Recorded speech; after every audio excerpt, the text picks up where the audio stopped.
At 9:45 am Tehran time on Saturday, February 28, 2026, Iranian air defense operators watch their screens go dark.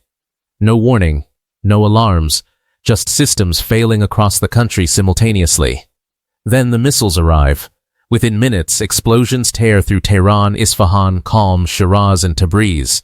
Not just military bases, government headquarters, command centers. The compound of Iran's supreme leader. This is Operation Epic Fury, the largest American military operation in the Middle East since the 2003 Iraq invasion. 4 days in, 6 American soldiers are dead, dozens wounded. Iran's supreme leader Ayatollah Ali Khamenei is reported killed. Over 13,100 Iranians are dead. Here's what we know for certain, what remains unclear, and where this is most realistically heading next. What we know. The strike. The operation began in broad daylight. That timing was deliberate. Modern air campaigns almost always start at night. Darkness provides cover. But Operation Epic Fury launched mid-morning specifically to catch Iran's leadership in government buildings, not private residences or underground shelters. This wasn't a warning shot. It was a decapitation attempt. Within 48 hours, over 1,500 targets across Iran were hit. U.S. Central Command and Israeli Defense Forces coordinated strikes on Tehran, Kermanshah, Kerman, Karaj, and Karamabad. The most significant strike hit Tehran's Pasteur Street district, the heart of Iran's political power. According to U.S. and Israeli officials, that attack killed Supreme Leader Ayatollah Ali Khamenei, along with several members of his family. Israeli and American intelligence didn't just target Khamenei himself. They targeted the system designed to replace him. Were bombed. Reports indicate the assembly was meeting to elect Khamenei's successor when the strikes hit. National Security Headquarters were struck. The presidential complex was damaged. Iran's parliament building was hit. This wasn't about removing one man. It was about breaking the succession system. Simultaneously, strikes hit nuclear facilities at Fordo and Natanz, missile production sites, ERGC command centers, and Iran's naval assets. President Trump announced 4 objectives: prevent Iran from acquiring nuclear weapons, destroy Iran's ballistic missile arsenal, degrade Iran's proxy networks, annihilate the Iranian Navy. What we know, the retaliation. Iran's response came within hours. Ballistic missiles and drones launched toward American and allied targets across the Middle East. Al Udeid Air Base in Qatar, home to over 10,000 American personnel, took multiple hits. So did U.S. bases in Kuwait, Bahrain, and the UAE. American Patriot and THAAD missile defense systems intercepted many incoming weapons. But not all. As of March 3rd, 6 U.S. soldiers are confirmed dead.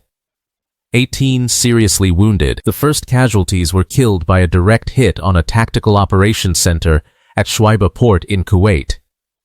Iran fired over 160 missiles at Israel. At least 12 Israelis have been killed. The UAE took over 160 missiles.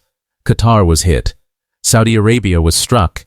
Even Cyprus, hosting British forces, came under attack. This is Iran's Operation True Promise 4. And it's not symbolic retaliation, it's war. What we know, the naval battle.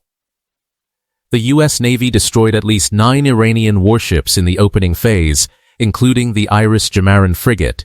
Iran's foreign ministry admitted the military has lost control over several units operating on old general instructions. That's diplomatic language for Iranian naval forces are acting independently, some possibly without central command. Iranian vessels attempted to broadcast warnings claiming the Strait of Hormuz was closed. They couldn't enforce it militarily. Their navy is devastated. But the signal mattered. 20% of the world's oil passes through that strait daily. Even the threat of closure sends markets into panic. Oil prices have surged. Global shipping is disrupted. Airlines are canceling flights. Jordan closed its airspace until further notice. What we know, the casualties. Iran's Red Crescent reported over 200 civilian deaths in the first day alone. By March 2nd, estimates suggest 1,300 Iranian military personnel killed. Reports indicate 2 students died in a Tehran strike. 20 civilians were killed at Tehran's Nilufar Square. Unverified claims suggest a school in Manab was hit, with death tolls possibly exceeding 85. The fog of war is real. Iran blames allied forces. Some evidence suggests errant Iranian missiles hit civilian areas. What's confirmed, thousands are dead. Infrastructure across Iran is destroyed. The leadership structure is shattered. What remains unclear, succession crisis. Despite reports of Khamenei's death, there's no confirmed successor. The institutions designed to manage transition were directly targeted. This creates a vacuum. Some analysts believe the IRC will seize total control. Others expect clerical factions to fight for power. Still others think political moderates might attempt reform. What's clear is instability. What's unclear is whether that instability leads to collapse, consolidation, or chaos. What remains unclear, the full scale. Iranian media reported a U.S. naval support vessel was hit. The Pentagon has not confirmed this. No visual evidence has emerged. Following Trump's call for regime overthrow, scattered reports suggest civilian protests in several Iranian cities. But heavy bombardment and disrupted communications make verification impossible. Regional media reports strikes on symbolic and civilian locations. Claims and counterclaims flood social media. What comes next? 3 scenarios. Based on current damage and known Iranian doctrine, there are 3 realistic paths forward. Scenario 1. Internal collapse. With Khamenei reportedly dead and the assembly of experts crippled, Iran faces a succession vacuum. This triggers a power struggle between Irq hardliners, clerical factions, and political moderates. Mass protests in late 2025, where the regime killed thousands, showed the population's rage. Now, with leadership dead and military degraded, that rage could explode. This is what Washington is betting on. Trump's direct message, when we are finished, take over your government. But regime change through airstrikes alone is unpredictable. Airstrikes removed Gaddafi's government in Libya, creating a failed state. They didn't remove Saddam without a ground invasion. They haven't removed Assad despite years of bombing. Scenario 2. Regional explosion. Hezbollah in Lebanon possesses tens of thousands of rockets. The Houthis in Yemen control advanced missiles and drones. Shiite militias in Iraq and Syria number in the tens of thousands. If Iran orders total war, these proxies launch simultaneously against Israel, Saudi Arabia, UAE, and American forces. Israel is preparing. They've mobilized 100,000 reservists, a clear signal they expect multi-front war. Israeli military officials say all options are on the table regarding Lebanon, including ground invasion. This becomes the regional war everyone feared. Scenario 3. Global economic shock. Iran's strongest remaining weapon isn't missiles. It's the Strait of Hormuz. Iran's conventional navy is destroyed, but surviving IRGC units can lay mines, deploy small boat swarms, and launch anti-ship missiles from shore batteries.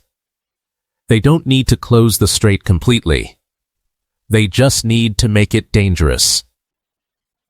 Insurance costs for tankers would skyrocket. Shipping companies would refuse the route. Even partial disruption removes millions of barrels of oil from global markets daily. Oil prices, already surging, would spike to $150, $200 per barrel or higher. Global inflation would explode. Airlines would ground flights. Supply chains would collapse. This is Iran's leverage, the uncontrollable part. None of these outcomes are fully controllable. Washington can destroy Iran's conventional military, They're doing it right now, but they cannot control whether the regime collapses, whether proxies activate, or whether Iran disrupts the global economy. Trump says the operation could last 4 weeks or less. But what happens after? What if the regime doesn't fall? What if Hezbollah launches everything? What if oil hits $200 and stays there? Defense Secretary Pete Hegseth calls this the most lethal, most complex, and most precise aerial operation in history. He's right about precision. But precision doesn't guarantee outcomes. History shows airstrikes alone rarely topple governments. They didn't in Serbia, they didn't in Iraq until ground forces arrived. Where this stands right now, as of March 3, 2026, Operation Epic Fury continues. American and Israeli aircraft fly hundreds of sorties daily. Iran keeps launching missiles at regional targets. 6 American soldiers dead, over 1,300 Iranians dead, 12 Israelis dead. The total congressional votes on war powers are symbolic. Trump will veto them. The operation continues regardless. Global markets are in crisis. NATO allies demand de-escalation. The UN Security Council is paralyzed. And in Tehran, there's no clear government. Just chaos. This is where maximum military power meets minimum strategic certainty. This is Operation Epic Fury. Maximum destruction. Minimum certainty about what comes next. If you want to understand what led to this crisis and why US-Iran tensions reached this breaking point, check out the video on screen now. Thanks for watching.